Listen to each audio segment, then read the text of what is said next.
আরবি লোক, সভ্যতার ছিটে ফোটা সে দেখে নাই, বেদুইন লোক ওট নিয়ে মসজিদে নববীর দরজা খুললা মসজিদের ভিতরে ওট লয়ে ঢুকছে।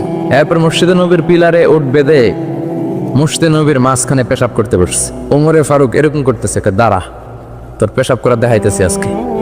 অন্যান্য সাহাবারাও রেগে গেলেন, ওকে মারবেন, চারদিক দিয়ে ঘেরাও দিচ্ছে। বিশ্বনবী সবাই ডেকে আনলে, এই এদিকে আসো, ওর কাম সারতে দাও, আগে ওর কাজ সারতে দাও।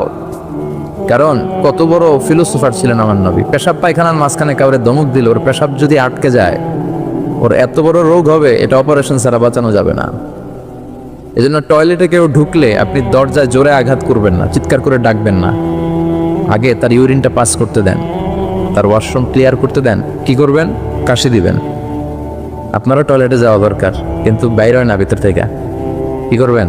এরকম কাশি দিবেন, অথবা পায়চারা করেন, সহনীয় আওয়াজ করেন, যাতে সে বুঝে someone is waiting outside, he is in danger, he is in danger, যে কোনো সময় কাম সারা দিতে পারে, তো তাকেও সুযোগ করে দেন। কিন্তু ওয়াশরুম সারার সময় জোরে কাউকে ডাকা যায় না। বিশ্বনবী এটাই করলেন, বলেন এই ডেকো না, এদিকে আসো, কাজ সারতে দাও। তিনি বেদুইনকে ইচ্ছে মতো পেশাব করতে দিলেন। পেশাব শেষে বিশ্বনবী বললেন, এবার পেশাবের উপর সিজলাম মিন মা, এক বালতি পানি ঢেলে দাও। পানি ঢেলে দিলেন। বেচারা মনের আনন্দে পেশাব করে বেরিয়ে যেতেছে। বিশ্বনবী ডাক দিলেন, ইয়া আরাবি, দাঁড়াও। দাঁড়ালো। সে বলল, তুমি যেখানে পেশাব করছো এই জায়গাটা কি জানো? কয় না, জানি না। এটা আমাদের ইবাদতগাহ, এখানে আমরা আমাদের রবরে ডাকি, আমাদের স্রষ্টার জিকির চলে এখানে, তুমি এই জায়গায় পেশাব করেছো। সে তো অবাক, কিরে আমি এদের ইবাদতগাতে পেশাব করছি আর আমার সাথে এরকম মিষ্টি আলাপ? আমরা তো এরকম কেউ করলে ওর 12টা বাজায় দিতাম। বিশ্বনবী বললেন, এই কাজটা তোমার ঠিক হয়নি, এটা আমাদের পবিত্র জায়গা। বিশ্বনবীর এই সুন্দর আচরণ দেখে সে বলে, আপনি কে? বিশ্বনবী বললেন, আমি এই জামানার এবং আখিরি জামানার পয়গাম্বর, আমার কাছে ওহী আসে, আমি সব নবীর সেরা নবী। সে বলল, তাহলে আর দেরি কেন, আপনি আমাকে পড়িয়ে দেন লা ইলাহা মুহাম্মাদুর। এভাবে ইসলাম প্রচারিত হয়েছে। Simplicity is the beauty of Islam. সহজভাবে উপস্থাপন করাটাই হচ্ছে ইসলামের পদ্ধতি, ঠিক কিনা? মুআজ ইবনে জাবালকে বিশ্বনবী এক জায়গার ইমাম বানালেন। উনি ওইখানে ইমামতির সুযোগ পেয়ে মাগরিব আর এশার সালাতে লম্বা লম্বা কেরাত পড়ে, বুখারীর বর্ণনা। আর ওই এলাকার মুসল্লিরা হচ্ছে কৃষক মুসল্লি, খেজুর বাগানে কাজ করে। তো এরা খেজুর বাগানে কাজ করে হাত পাও ধুয়ে মাগরিবের নামাজ যখন আসছে, আয়েশা দেখে সূরা বাকারা দিয়া ধরছে। কোন সূরা দিয়ে?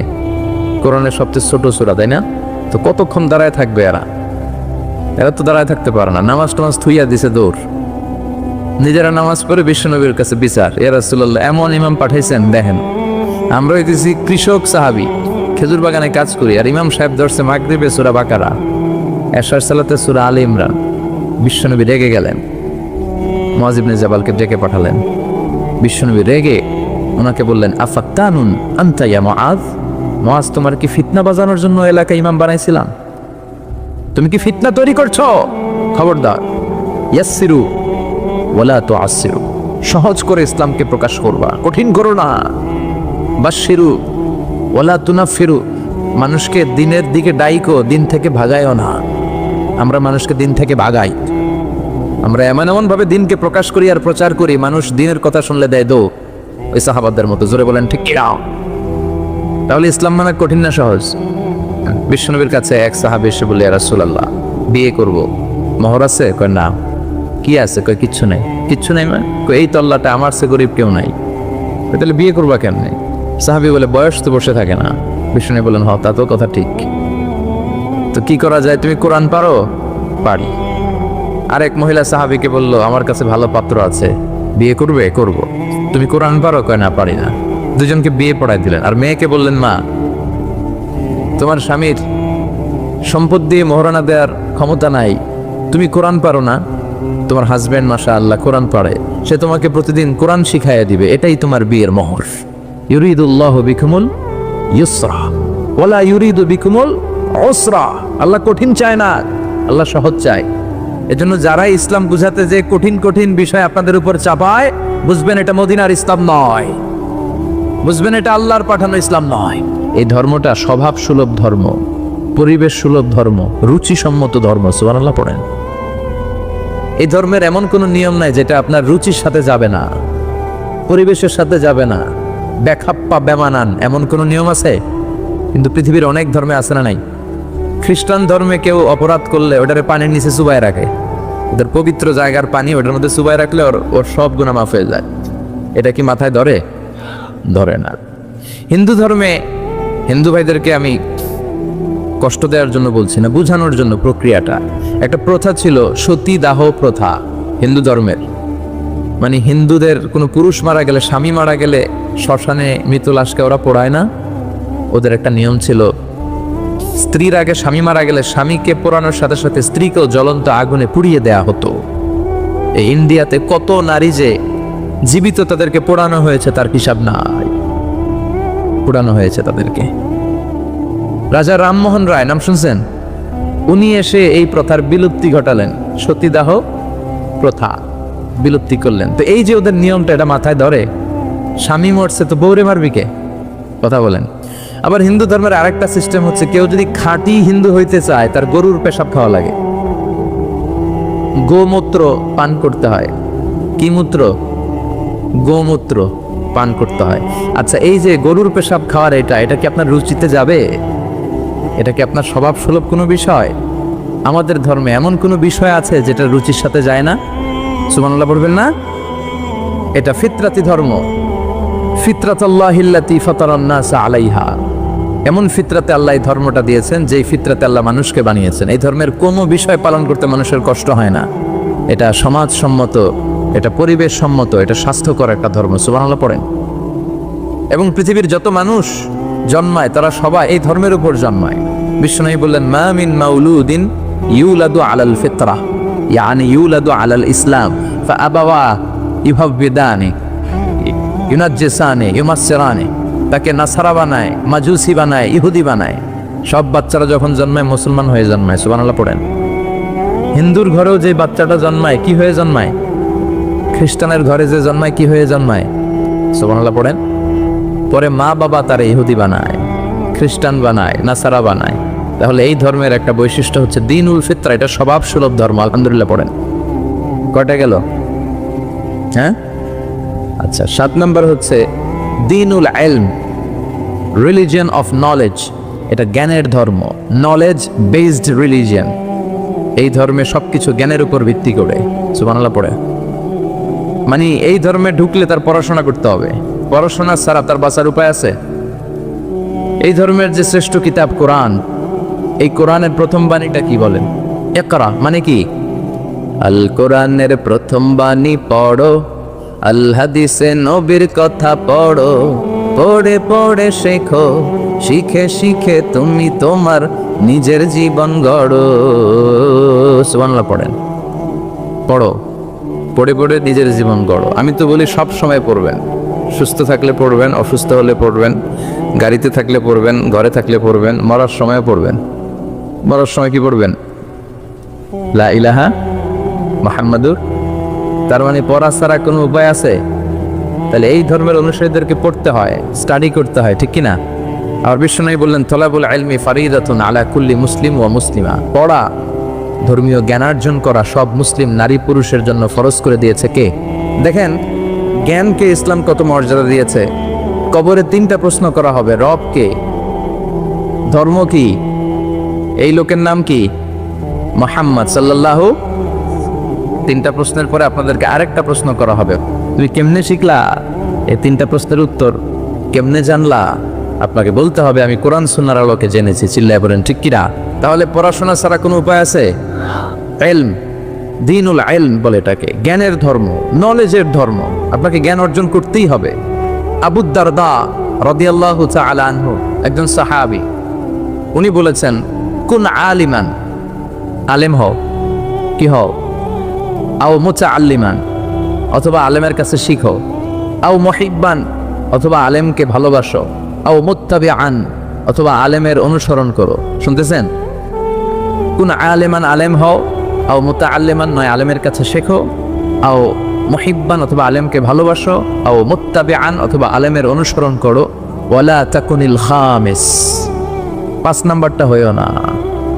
এই 4টা হও, 5 নাম্বারটা হইও না। 5 নাম্বারটা কি? আলেম বিদ্বেষী, ফাতাহলিক। আলেমের বিরুদ্ধে লাগলে আলেমদের ব্যাপারে অন্তরে বিদ্বেষ রাখলে তোর দুনিয়াও শেষ, আখিরাতও শেষ। চিল্লায় বলেন ঠিক কিনা? ওয়ালা তাকুনিল খামিস, 5 নাম্বারটা হয় না, ওই লাইনে যায়ও না, ওই লাইনে গেলে সব শেষ। তাহলে এলম অর্জনের দরকার আছে না নেই? আমাদের ধর্ম এটা জ্ঞানের ধর্ম, আলহামদুলিল্লাহ। পড়ে কয়টা গেল? হ্যাঁ, 8 নাম্বার হচ্ছে দীনুস সালাম। আমাদের ধর্মটা হচ্ছে দ্য রিলিজিয়ন অফ পিস, শান্তির ধর্ম। সুবহানাল্লাহ বলবেন না? এজন্য শান্তির বার্তা পৌঁছানোকে এই ধর্মের গ্রিটিংস, অভিবাদন পদ্ধতি বানিয়ে দেওয়া হয়েছে। সালাম, কারোর সাথে দেখা হইলে কি করতে হয়? সালাম দাও। সাইয়েদনা আদম আলাইহিস সালামকে আল্লাহ যখন তৈরি করলেন, আল্লাহ বললেন আদম তুমি সালাম দাও। সুবহানাল্লাহ পড়েন। তাহলে সালাম দিতে হয়। শান্তি, ইসলাম কখনো অশান্তিকে প্রশ্রয় দেয় না। ইসলাম চায় ঘরে বাইরে রাষ্ট্রে সব জায়গায় কি থাকুক? শান্তি। আর আমরাও কি চাই? এই পৃথিবীর সব মানুষ একটা জিনিস চায়, সেটা কি? মানুষ হচ্ছে শান্তির কাঙ্গাল, শান্তির ভিখারি। শান্তি চায় মানুষ। আর শান্তি আছে কোথায়? ইসলামে। চিল্লায় বলেন শান্তি আছে কোথায়?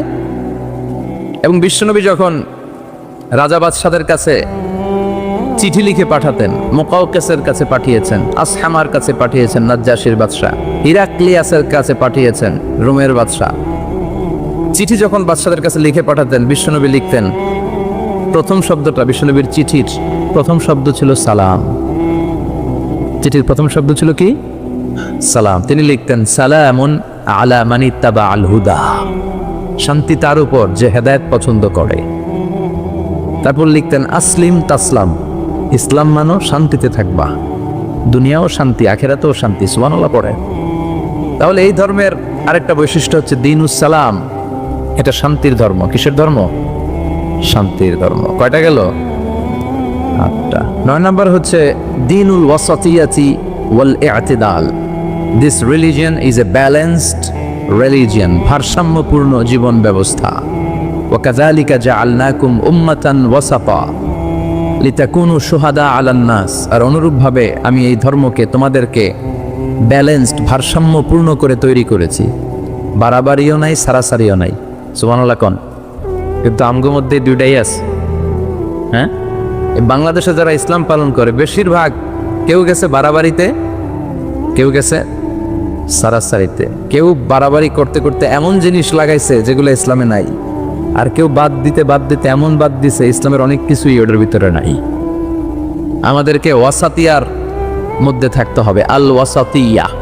সবাই আমার সাথে সাথে বলেন আল ওয়াসাতিয়া। আবার বলেন আল ওয়াসাতিয়া। এর মানে হচ্ছে মধ্যম পন্থা। এর মানে কি? কোরআন সুন্নাহর আলোকে আপনার মধ্যম পন্থায় আসতে হবে। বাড়াবাড়িও নয়, ছাড়াছাড়িও। এটা কোরআন থেকে নেওয়া। ওয়াকাযালিকা জাআলনাকুম উম্মাতান ওয়াসাতান, ওয়াসাতিয়া, মাঝামাঝি থাকা। এমনকি বিশ্বনবীও যদি মাঝামাঝির চেয়ে কম বেশি করেছেন, আল্লাহ বিশ্বনবীকে শাসন করেছেন। সুবহানাল্লাহ পড়েন। বিশ্বনবীর গায়ে একবার একটা জামা। কয়টা জামা? আর কোনো জামা নাই। ফাজা আসাইল, একজন ভিক্ষুক আসলো, এসে বলে ইয়া রাসূলুল্লাহ আমার একটা জামা দেন। কি দেন? বিশ্বনবীর কাছে জামা কয়টা? দয়ার নবী, মায়ার নবী, ওই একটা জামাই খুলে দিয়ে দিলেন। এবার বিশ্বনবীর গায়ে জামা আছে? সাহাবারা আসছে, রাষ্ট্রীয় কাজে বেরোতে হবে। কিভাবে বেরোবে? গায়ে তো জামা নাই। আল্লাহ আয়াত নাজিল করলেন, ওয়াল্লাযীনা ইযা আনফাকু লাম ইউসরিফু ওয়া লাম ইয়াকতুরু ওয়া কানা বাইনা যালিকা কাওয়ামা। ও নবী, যখন দান করবেন আপনার বৈশিষ্ট্য হবে কিপটামিও করবেন না, আবার যা আছে সবও দিয়ে দিবেন না। ওয়ালাকিন বাইনা যালিকা কাওয়ামা, মাঝামাঝি থাকবেন নবী। বুঝাতে চাইলেন আপনার যদি 3টা জামা থাকতো একটা দিতেন, 2টাও যদি থাকতো একটা দিতেন। একটা দিলেন আর একটা আপনার। ছিল একটা, ওইটা তো হকদার বেশি আপনি নিজেই। এখন নিজে বেরোবেন কি করে? সুবহানাল্লাহ পড়তে মনে চায় না? কি ধর্ম! কত সুন্দর ইসলাম আমরা পেয়েছি। বাড়াবাড়ির সুযোগ নাই, আপনাকে মাঝামাঝি থাকতে হবে। এটা ভারসাম্যপূর্ণ জীবন বিধান। আল্লাহু আকবার। দেখেন কতটা ভারসাম্যপূর্ণ। আমাদের যাতে সুবিধা হয় এই বিষয়গুলো ইসলাম গুরুত্ব দিয়েছে। বিষ্ণুই বলেছেন ইজা জা আল আয়সা ওয়াল আশা ফাকদ্দিমুল আশা ক্বাবলা আল আয়সা। রাতের শেষ নামাজের নাম হইতেছে এশার নামাজ। কিসের নামাজ? আর রাতে যে আমরা ডিনার করি, নৈশ ভোজ বা খাওয়া, এটারে আরবিতে বলে আশা। খাওয়ারে কি বলে? নামাজরে কি বলে? এশা। আবার বলেন খাওয়ারে কি বলে? আর নামাজ? বিষ্ণুই বলেন এশা আর আশা যদি একসাথে আসে, এশার আজানও হয়েছে আর বিরিয়ানির প্যাকেটও আসছে, বিষ্ণুনবী বললেন ফাফাদ্দিমুল আশা ক্বাবলাল ইশা, এশার আগে আশাটা খাইয়া লও। কারণ বিরিয়ানি ধুইয়া নামাজে দাঁড়াইলে বিরিয়ানির চিন্তা আছে না নাই? নামাজে দাঁড়াই ভাববেন হায় রে কোন প্যাকেটটা জানি পাই, হ্যাঁ ছোট রান না বড় রান, ঠান্ডা হইলো না গরম থাকলো, টেনশন আছে না নাই? দেখেন কি সুন্দর ইসলাম। এক সাহাবী বলল উসল্লিল লাইলা কুল্লাহ, আমি সারা রাত নামাজ পড়বো, তাহাজ্জুদ পড়বো, আমি রাত্রে ঘুমাবো না। আরেক সাহাবী বলল আসুমুদ্দাহার ফালা উফতির, আমি আজকে থেকে প্রতিদিন রোজা রাখবো, রোজা আর ভাঙবো না। আরেক সাহাবী বললেন আতাজিলুন নিসা ফালা আনকিহ আবাদা, আমি আজকে থেকে আমার আর স্ত্রীদের কাছে যাব না, আমি বৈরাগ্য জীবন গ্রহণ করব আল্লাহর ইবাদতের জন্য।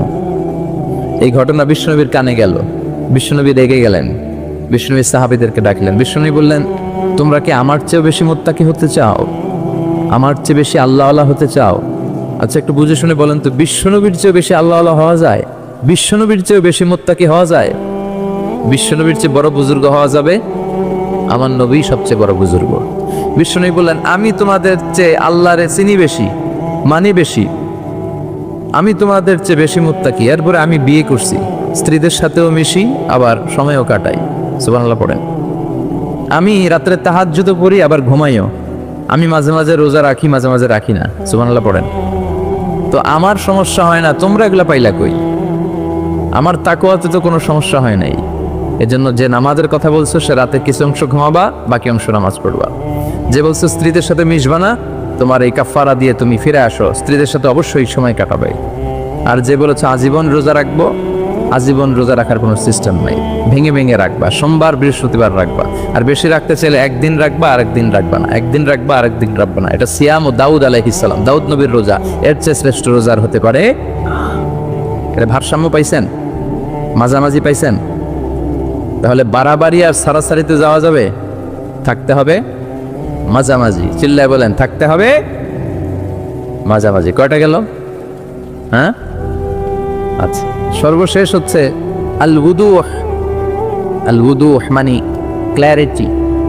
ইসলামে কোনো গোজামিল নাই, আছে সব সুস্পষ্ট। ইন্নাল হালালা বাইয়িন ওয়া ইন্নাল হারামা বাইয়িন, হালাল সুস্পষ্ট, হারাম সুস্পষ্ট, কোনো গোজামিল নাই। বিষ্ণু বললেন তারাকতু আলা মাহাজ্জাতিন বাইদা লাইলুহা কানাহারিহা লা ইয়াসিগু আনহা ইল্লা হালিক। এমন ভাবে ইসলামটাকে আমি রেখে গেলাম, দ্বীপ প্রহরের সূর্যটা যেমন স্পষ্ট, আমার রেখে যাওয়া ইসলামটাও স্পষ্ট। এটা সবার, এখানে কোনো গোজামিল নাই। এই কিতাবটা সবার, সবাই পড়তে পারবে। অনেকে বলে এটা আলেমদের কিতাব, কথা কন, এটা আলেমরা পড়বে, আমরা পড়ুম কেন? আছে না? বলে না, বলে না? অনেকে বলে এটা হুজুররা পড়বে, আমরা পড়ুম কেন? এটা ধরা যাবে না, এটা ধরা যাবে না। এটা ধরেন না দেখেই তো বিপদে আছেন। এটা যেদিন ধরবেন সব সলিউশন পেয়ে যাবেন। চিল্লায় বলেন ঠিক কিনা? সমাধান চাও যদি জীবনে মরণে, ফিরে যাও খুঁজে নাও, চোখ রাখো কোরআনে। ঠিক কিনা? চোখ রাখবেন কোথায়? হিন্দু ধর্মের একটা পদ্ধতি হচ্ছে, একটা জাত আছে ব্রাহ্মণ, কি নাম? এই ব্রাহ্মণরাই শুধু বেদ, রামায়ণ, মহাভারত, ওদের এই ঐতিহাসিক ধর্মগ্রন্থগুলো ধরতে পারবে। আর নিম্ন জাতের যে হিন্দু, এরা বেদ ধরতে পারবে না, এরা রামায়ণ ধরতে পারবে না, মহাভারত ধরতে পারবে না। ধরতে পারবে আর পড়তে পারবে শুধু ব্রাহ্মণেরা। আর ব্রাহ্মণরা যা বুঝাবে গোজামিল দিয়ে, ওইটাই রাইট। এটার উপরে কোনো কথা? আমাদের ইসলামে গোজামিল আছে? সবাই পড়তে পারবে, সবাই জানতে পারবে। আর সবার জন্য পড়া জানা, এই ক্ল্যারিটিকে আবশ্যক করে দিয়েছে কে? এত সুন্দর ইসলাম পেয়ে আমরা খুশি না বেজার? এবছর আমি যখন হজে গিয়েছিলাম, ওয়ামির ইনভাইটেশনে, world assembly of Muslim youth, এরা যুবকদের নিয়ে অনেক কাজ করে। তো তাদের গেস্ট হিসেবে আমি ছিলাম, আর ডক্টর আবুল কালাম আজাদ বাশার, এই তো আপনাদের চট্টগ্রামের কৃতি সন্তান, চিনেন না? এই বাশার ভাই আর আমি ওয়ামের গেস্ট হয়ে এবার হজ পালন করেছি। তো যেদিন ফরজ তাওয়াফ করতে হয়, ওদিন অনেক ভিড়, মানে 20 লক্ষেরও বেশি লোক আমরা হজ করেছি। তো ওই দিনই এই ফরজ তাওয়াফটা করতে হয়। অন্যান্য কাজ আগে পরে করা যায় কিছু এদিক সেদিক, কিন্তু ফরজ তাওয়াফ ওই দিন। কিছু কিছু স্কলারের মধ্যে পরে 11-12তেও করা যায়, বেশি সওয়াব হচ্ছে ওই দিন করা। আল্লাহ রাসূল ওই দিন করেছেন। তো ওই দিন প্রচন্ড ভিড় হয়। আমরা প্রথম তলা, দ্বিতীয় তলা, তৃতীয় তলায় জায়গা পেলাম, তৃতীয় তলার ছাদে। মাগরিবের আগে দিলাম 3 চক্কর তাওয়াফ, এশার সালাত হলো, এরপরে দিলাম বাকি 4 চক্কর, শেষ। এবার আমাদের এলাকায় ফেরার পালা। শুরুতে ছিলাম একেবারে কাছে, কিন্তু ফেরার আগে দিয়ে আমাদেরকে আজিজিয়াতে রাখা হয়েছে। তো ট্যাক্সি পাওয়া যায় না, এত ভিড়। যতটুকু ডিস্টেন্স, এটার ভাড়া হওয়া উচিত সর্বোচ্চ 15 থেকে 20 রিয়াল, কিন্তু 200 রিয়ালেও পাওয়া যায় না। তো আমরা 200 রিয়াল কেন, 300 রিয়াল দিয়েও যাব, কিন্তু ট্যাক্সি তো লাগবে। এখন ট্যাক্সিওয়ালারা বেশিরভাগ ওখানে ইয়ামান দেশের, বাংলাদেশিও কিছু আছে। তো ইয়ামানিরা তো যাবেই না, আরাবিয়ানদের সাথে যাবে। ওরা 10 টাকার জায়গায় 2000 রিয়াল দিয়ে দিবে। তো বাঙালিও 2-1 জন যারা, এরাও রাজি হচ্ছে না, আমাদেরকে চিনতেছে না আর কি। তো হঠাৎ এক ট্যাক্সিওয়ালাকে বললাম, ভাই যাবেন? সে বলতেছে ওঠেন। তাই বললাম কই যাবেন জিজ্ঞেস করবো না? না, জিজ্ঞেস করা লাগবে না। ভাড়া কত? এটাও দরকার নেই, আপনারা ওঠেন। মনে মনে ভাবলাম কি রে, কোনো ভেজালে পড়বো নাকি? তো পরে আল্লাহর নাম নিয়ে উঠলাম। তো শুরুতে আরবি শুরু করছিল, পরে বাংলায় বলে আমার বাড়ি 14 গ্রাম। আমি বাসার সাহেবরেও চিনি, আজারি ভাইরেও চিনি। তো আমি বললাম কি নাম ভাই আপনার? কয় ইদু মিয়া। কি মিয়া? আমি বললাম এটা আবার কি নাম, এর মানে কি? বলে হুজুর ঈদের দিনে আমার জন্ম হয়েছিল, এজন্য আব্বা আদর করে নাম রাখছে ইদু মিয়া। এরকম আমাদের দেশে হয়। শুক্রবারে জন্ম শুকুর আলী, রমজান মাসে জন্ম রমজান আলী, আছে না নাই? আবার সুন্দর সুন্দর নামগুলোকে আমরা এদেশে বিকৃত করে ফেলি, এটা ঠিক না। কারণ তুদাউনা ইয়াউমাল কিয়ামাতি বিআসমাইকুম ওয়া আসমাই আবাইকুম, কিয়ামতের দিন আল্লাহ তাআলা তোমাদের নাম ধরে, তোমাদের আব্বার নাম ধরে ডাকবে, বলবে মিজানুর রহমান আজহারি বিন আলী আহমদ দাঁড়াও, এভাবে ডাকবে।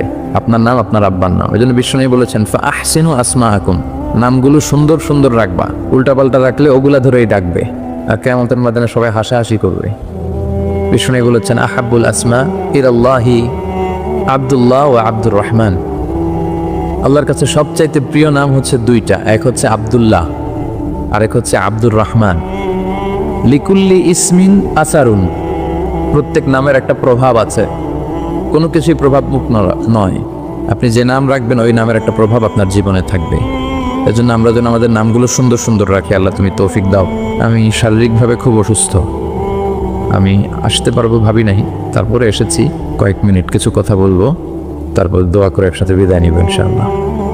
আমি আপনাদের খেদমতে আমার খুতবায় সূরাত আলে ইমরানের 85 নম্বর আয়াত তেলাওয়াত করেছি। এখানে আল্লাহ তাআলা বলেছেন ওমাই ইয়াবতাগি গায়রাল ইসলামি দীনান ফালাই ইউকবালা মিন ওয়া হুয়া ফিল আখিরাতি মিনাল খাসিরিন, যে ব্যক্তি ইসলাম ছাড়া অন্য কিছুকে ধর্ম হিসেবে তালাশ করে, মতাদর্শ হিসেবে তালাশ করে, ফালাই ইউকবালা মিন, তার থেকে কোনো কিছু অ্যাকসেপ্ট করা হবে না। ওয়া হুয়া ফিল আখিরাতি মিনাল খাসিরিন, আর এই ব্যক্তি আখিরাতে হাই হাই পার্টির চেয়ারম্যান হবে। আখিরাতে সে হবে ক্ষতিগ্রস্তদের অন্তর্ভুক্ত, কারণ সে ইসলাম মানে নাই। কি মানে নাই? ইসলাম হচ্ছে সময়ের অপরিহার্য বাস্তবতা। ইসলাম ছাড়া কোনো কিছুতে শান্তি নাই, ইসলাম ছাড়া কোনো কিছুতে মানব সমস্যার সমাধান নাই, ঠিক কিনা? ইসলামের যে নবীরা, এই নবীরা সবাই একই সুতোয় গাঁথা একটা চেইন অফ কমান্ডকে মেনে কথা বলেছেন।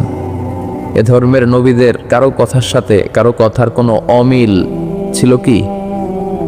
ছিল না। কখনো কি এমন হয়েছে যে কোনো নবী বলেছিল আল্লাহ এক, কিন্তু অন্য নবী এসে বলেছে না, আল্লাহ একের অধিকও হতে পারে? কোনো নবী বলেছে কিয়ামত হবেই হবে, আবার আরেক নবী এসে বলল না, সন্দেহ আছে? বলেছে?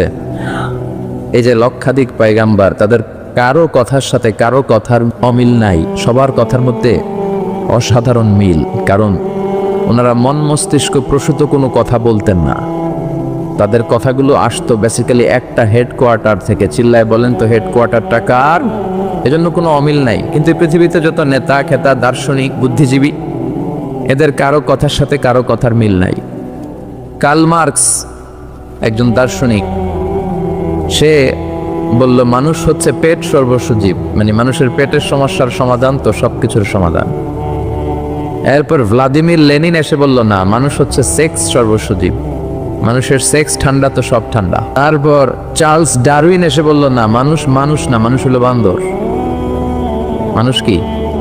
সময়ের বিবর্তনে, কালের আবর্তনে বানরগুলো নাকি মানুষ হয়েছে। কত বড় উল্লুকা পাঠা! মানে তাদের কথার সাথে কারোটার সাথে কারো মিল থাকে না।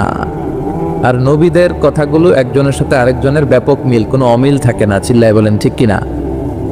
এজন্য আমাদের মডেল হচ্ছে নবীরা, নায়ক নায়িকা, গায়ক গায়িকা এরা নয়। কবিরা আমাদের মডেল নয়, আমাদের মডেল কারা? নবীরা।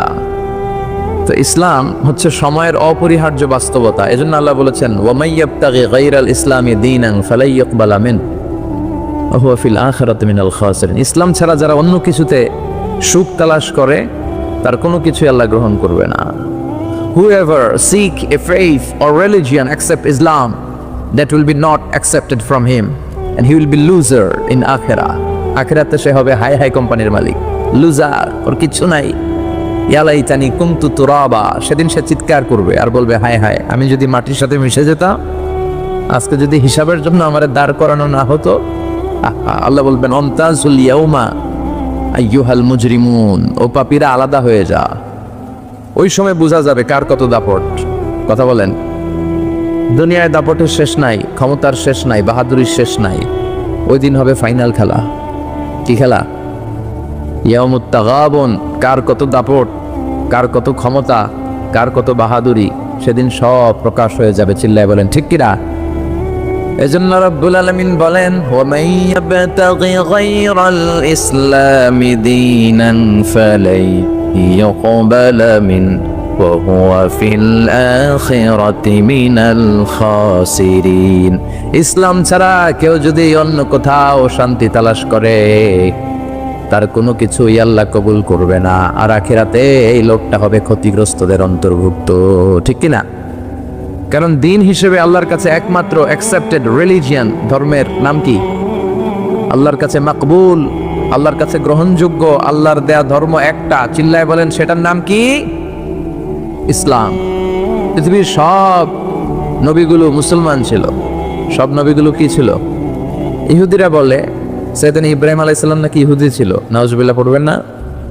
নাসারারা বলে সৈয়দনা ইব্রাহিম আলাইহিস সালাম নাকি নাসারা ছিল। আল্লাহ বলে, না, আমার ইব্রাহিম ইহুদিও ছিল না, নাসারাও ছিল না, ছিল পাক্কা মুসলিম। ঠিক কিনা? আল্লাহ বললেন, ওয়ালাকিন কানা হানিফাম মুসলিমা মা কানা ইব্রাহিমু ইয়াহুদিয়াও ওয়ালা নাসরানিয়াও ওয়ালাকিন কানা হানিফাম মুসলিমা। আমার ইব্রাহিম ইহুদি ছিল না, নাসারাও ছিল না, আমার ইব্রাহিম ছিল পাক্কা মুসলমান। সুবহানাল্লাহ পড়ে। এটা প্রমাণ করে পৃথিবীর সব নবীরা মুসলিম ছিলেন। আবার সাইয়েদানা ইউসুফ আলাইহিস সালাম আল্লাহর কাছে দোয়া করতেন, তাওয়াফানি মুসলিমান ওয়া আলহিকনি বিসসালিহিন।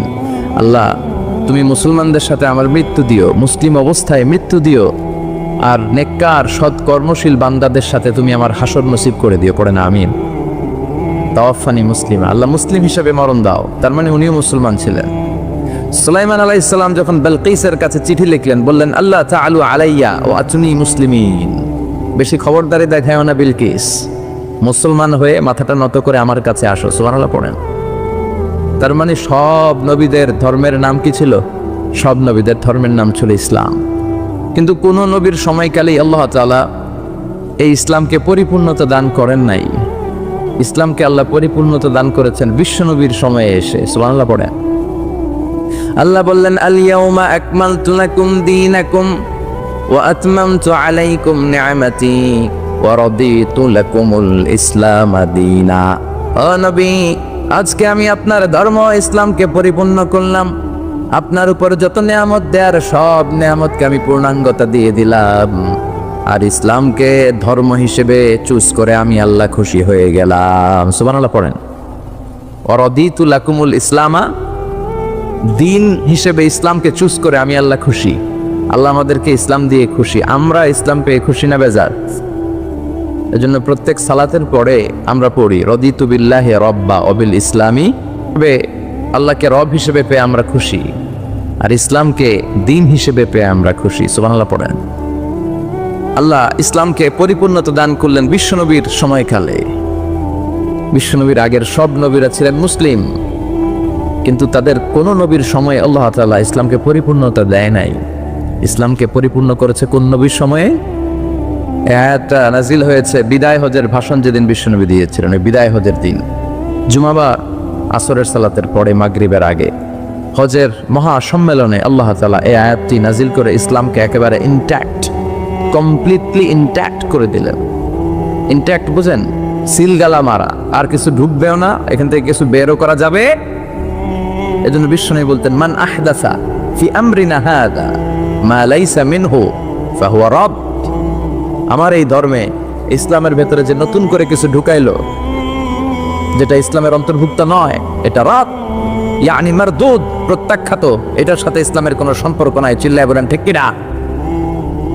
এখন ইসলামের ভিতরে নতুন নতুন সংযোজন আছে না নাই, যেটা ইসলামের সাথে সম্পৃক্ততা নাই, এটাতে আমরা ইসলাম বানাই ফেলছি।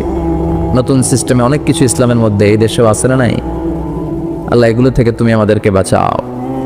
তো এই জন্য ইসলাম হচ্ছে সময়ের অপরিহার্য বাস্তবতা। ইসলাম হচ্ছে মানব জীবনের সলিউশন। আর ইসলামের বিজয় অবশ্যম্ভাবী।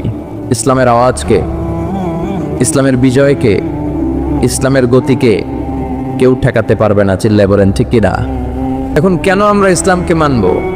কি আছে এই ইসলামের ভেতরে জানার দরকার আছে না নাই? এত ধর্ম পৃথিবীতে, এত ধর্ম থাকা সত্ত্বেও আমরা কেন ইসলামকে মানব? কেন আমরা আমাদের ধর্ম হিসেবে ইসলামকে চুজ করব? কিছু কজ থাকার দরকার আছে না নাই?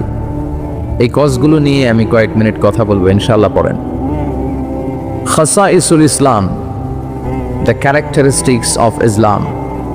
ইসলামের কিছু অনন্য বৈশিষ্ট্য আছে যেগুলো অন্য ধর্মে পাওয়া যায় না।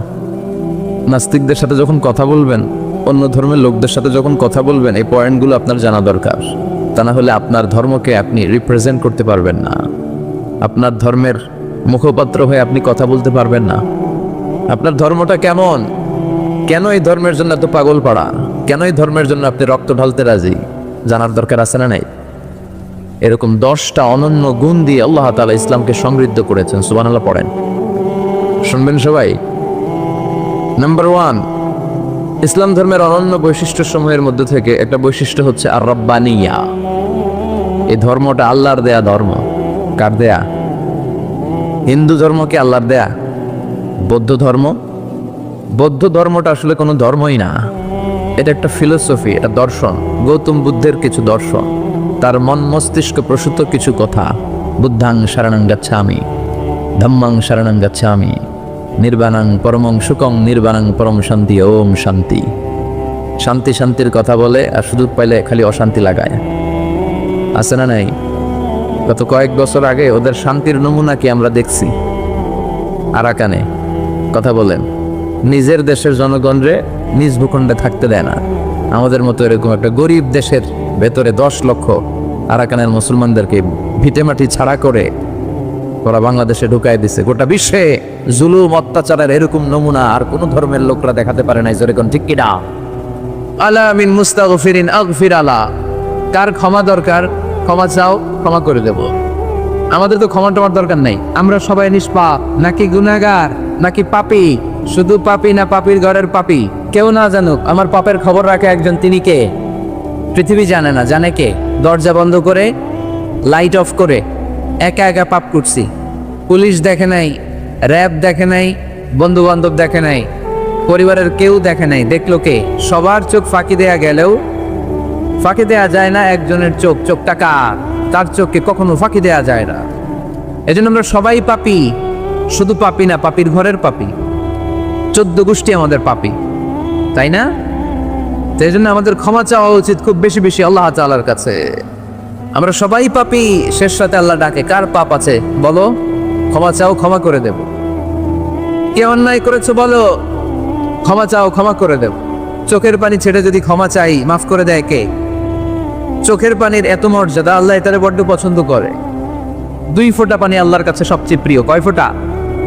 আজকে এই মেসেজটা নিয়ে যেতে হবে ঘরে। 2 ফোঁটা পানি রবের দরবারে খুব প্রিয়। আওয়াজ করে বলতে হবে, কয় ফোঁটা? 1 হলো জেহাদের ময়দানে শহীদের গা থেকে বেয়ে পড়া রক্তের ফোঁটা। আমরা শহীদ হতে চাই কি চাই না? শাহাদাতের তামান্না যদি কারো অন্তরে না থাকে, এটা কি মুমিন না মুনাফিক? আর শাহাদাতের তামান্না নিয়ে কেউ যদি বিছানায় পড়েও মারা যায়, শহীদদের কাতারে তারে উঠায় দিবে কে? প্রথম হচ্ছে জেহাদের ময়দানে শহীদের গা থেকে দাঁড় করে ঝরে পড়া রক্তের ফোঁটা, একটা গেল। 2 নাম্বার হচ্ছে অনুতপ্ত বান্দার চোখের পানির ফোঁটা। বান্দা যখন অনুতপ্ত হয়, তারা ভুল বুঝতে পারে, অন্যায়কে উপলব্ধি করতে পারে, তখন সে জানামাজ বিছিয়ে রবের দরবারে হাজিরা দেয়, সিজদায় লুটিয়ে পড়ে কান্না শুরু করে দেয়। এই চোখের পানির এত পাওয়ার, এই চোখের পানি অনুতপ্ত বান্দার চোখ বেয়ে, নাকের ডগা বেয়ে মাটিতে পড়ার আগেই আল্লাহ বান্দার জীবনের সব গুনাহ মাফ করে দেয়। এজন্য চোখের পানি বেশি বেশি ফেলার দরকার আছে না নাই? আমাদের হৃদয়টা অনেকের বড় শক্ত, চোখ দিয়ে পানি নামে না। সেই কবে যে সর্বশেষ কান্না করেছিলাম মনেই নাই, এরকম অনেকে আছে না নাই? সেই কবে যে কাঁদছিলাম মনে নাই হুজুর, কান্নাই তো আসে না। বড্ড পাষাণ হৃদয় আমাদের। এজন্য আল্লাহর কাছে চাইতে জানতে হয়। চাওয়াটা একটা শিল্প, দোয়া করাটা একটা শিল্প।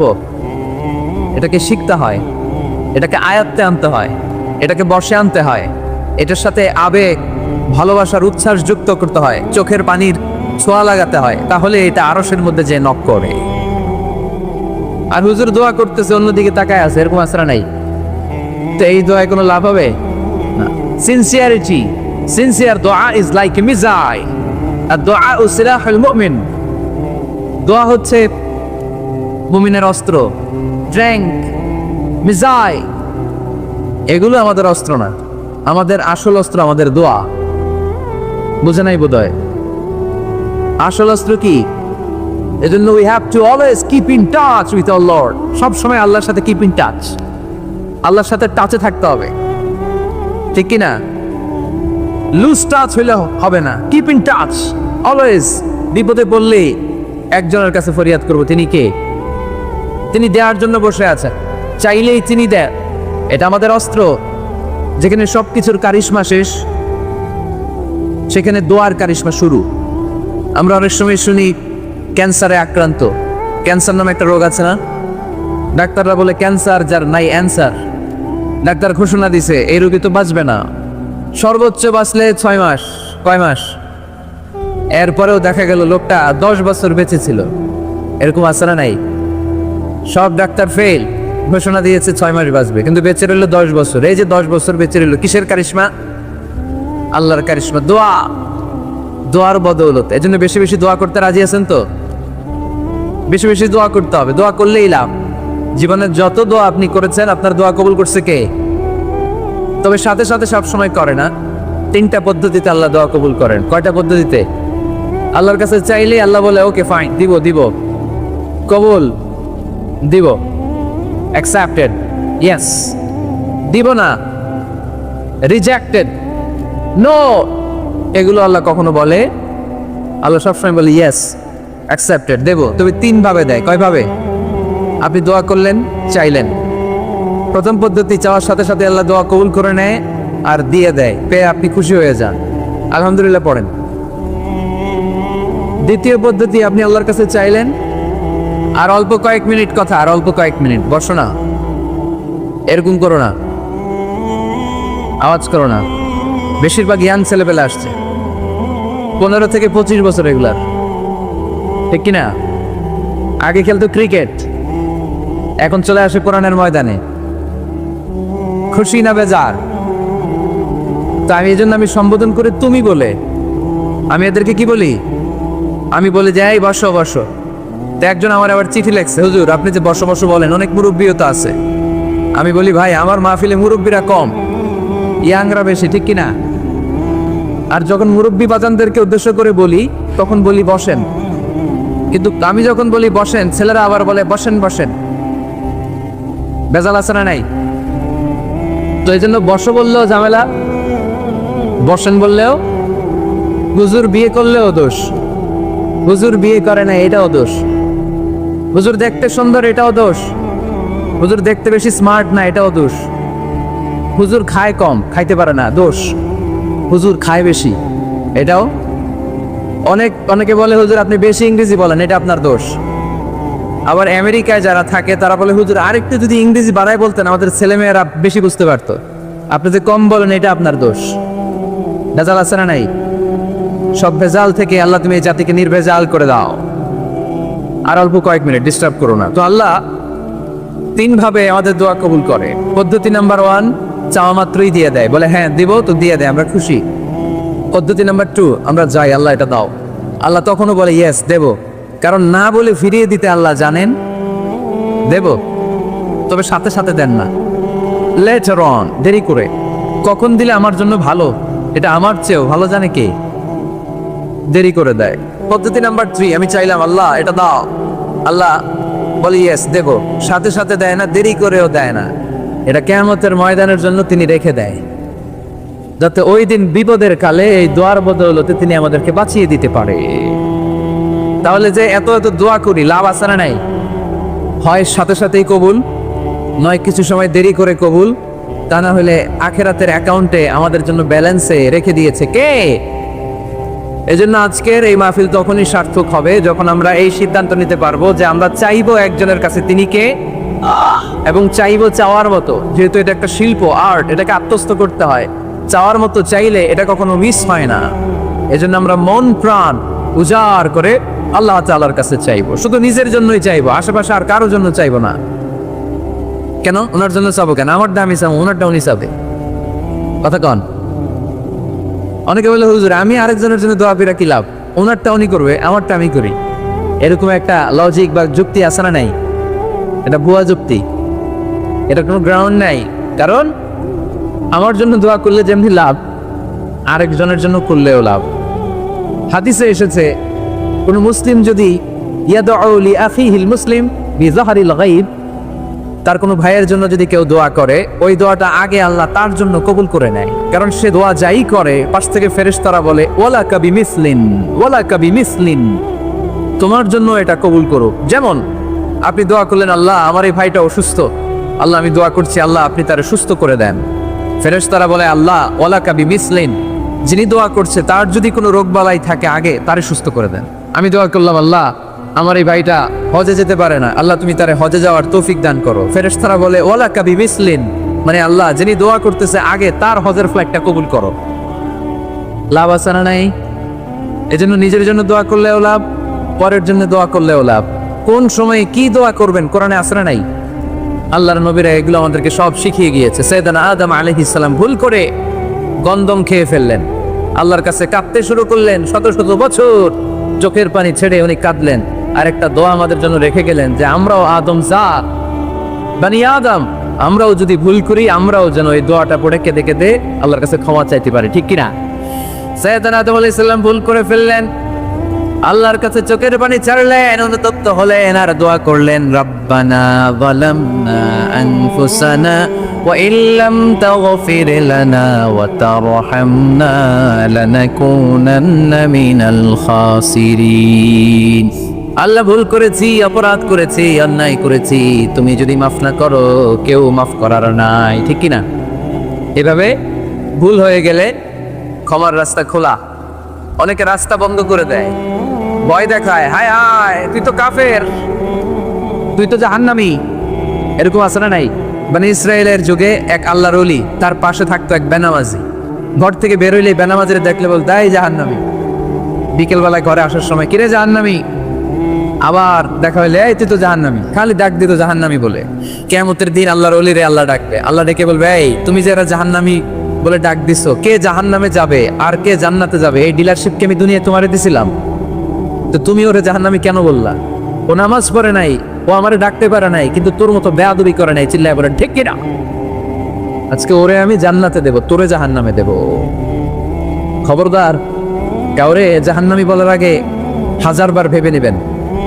কে জান্নাতে কে জাহান্নামে কেউ জানে না, একজন ছাড়া, তিনি কে?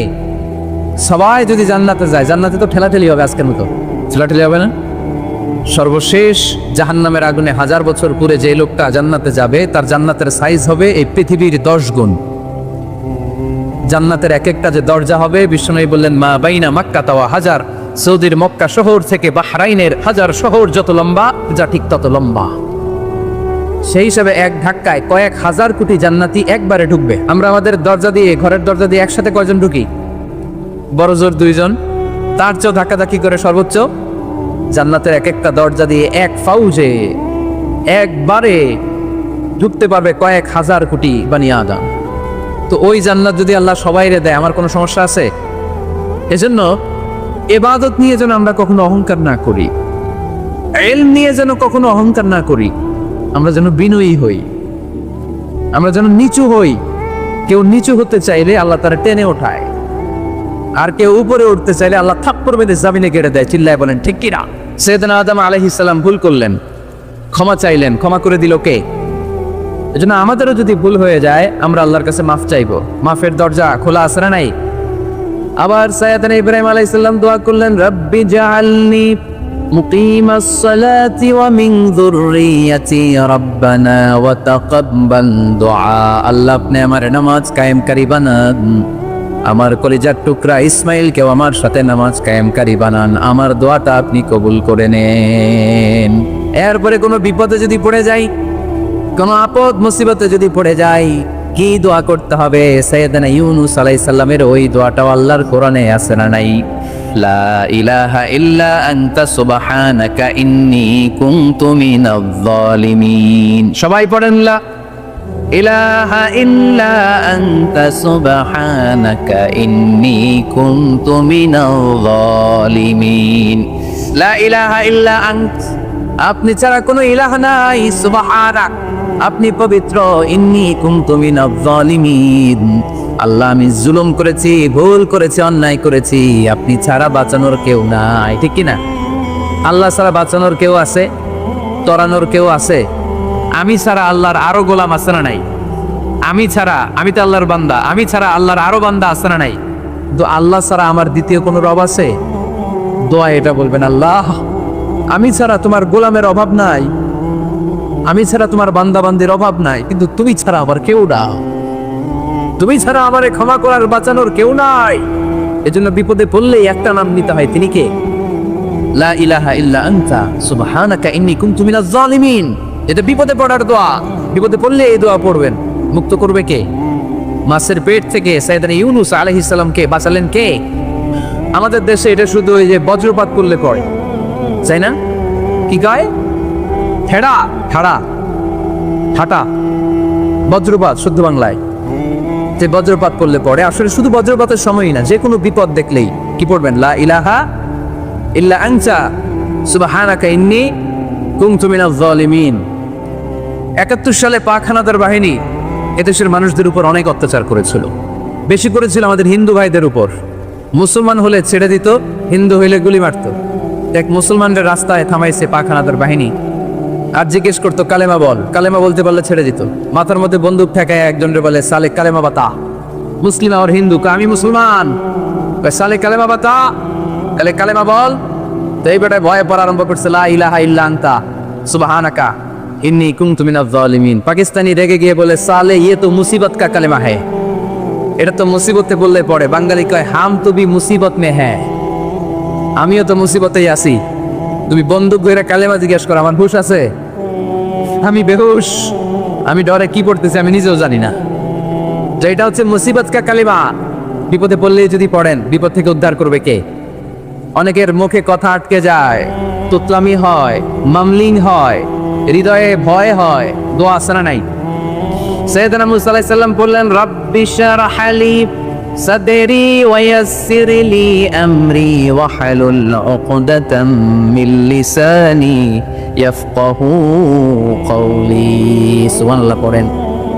ও আল্লাহ, আমার হৃদয়টারে উন্মুক্ত করে দাও, আমার কার্যক্রম দাওয়াতি কাজগুলো তুমি আল্লাহ সহজ করে দাও। কথা বলতে গেলে আমার মুখের মধ্যে কথা আটকে যায়, আমার কথাগুলোরে তুমি স্পষ্ট করে দাও। আওয়াজ করে পড়তে হবে আমিন। এই সুন্দর সুন্দর দোয়াগুলো আমরা আল্লাহর কাছে করব, রাজি আছেন? কোরআন থেকে নেয়া আরবি দোয়াগুলো অনেক কম্প্রিহেন্সিভ, অনেক সুন্দর। আপনি বাংলায় 1000টা বাক্য বললেও আল্লাহর শিখানো একটা বাক্য দিয়ে যদি দোয়া করেন, এর চেয়ে শ্রেষ্ঠ বাক্য হতে পারে? দেখেন কত কম্প্রিহেন্সিভ। আল্লাহ শিখাই দিলেন, পড়ো, রব্বানা আতিনা ফিদ দুনিয়া হাসানা ওয়া ফিল আখিরাতি হাসানা ওয়া কিনা আযাবান নার। আল্লাহ, তুমি এই দুনিয়ার সব কল্যাণ আমারে দাও, আখিরাতের সব কল্যাণ আমারে দাও, আগুনের শাস্তি থেকে আমারে বাঁচিয়ে দাও। পড়েন আমিন। তো আপনি দুনিয়ার সব কল্যাণ নিলেন, আখিরাতেরও নিলেন, গাছেরটাও খাইলেন, তলারটাও কুড়াইলেন, রাখলেন কি? সবই তো চাইছেন। এই দোয়াটার মধ্যে দুনিয়ার কোন দোয়া বাকি আছে? কথা বলেন। রব্বানা আতিনা ফিদ দুনিয়া হাসানা, আল্লাহ দুনিয়ার সব কল্যাণ লাগবে। ওয়া ফিল আখিরাতি হাসানা, আল্লাহ আখিরাতের সব কল্যাণ লাগবে, আগুনের শাস্তি থেকে বাঁচানো লাগবে। তো আপনি বাকি রাখছেন কিছু? এই একটা বাক্যের মতো বাক্য গোটা বিশ্বটারে বিক্রি করলে হবে। এজন্য কোরআনের দোয়াগুলো আমরা বেশি বেশি পড়বো ইনশাল্লাহ। পড়ে দোয়া করার কিছু আদব আছে। ওযু অবস্থায় দোয়া করবেন, কেবলামুখী হয়ে পারলে দোয়া করবেন, দোয়ার আগে ইস্তেগফার করবেন, তাইলে দোয়া কবুল হওয়ার পসিবিলিটি হাই, সম্ভাবনা কম না বেশি। সুযোগ হলে দোয়ার সময় হাত তুলে দোয়া করবেন। হাত তুলে দোয়া করা সুন্নাহ, ঠিক কিনা? সব জায়গায় না। টয়লেটে যেতেছেন, আল্লাহুম্মা ইন্নী আউযু বিকা মিনাল খুবুসি ওয়াল খাবাইস বিরহমাতিকা ইয়া আরহামার রাহিমিন।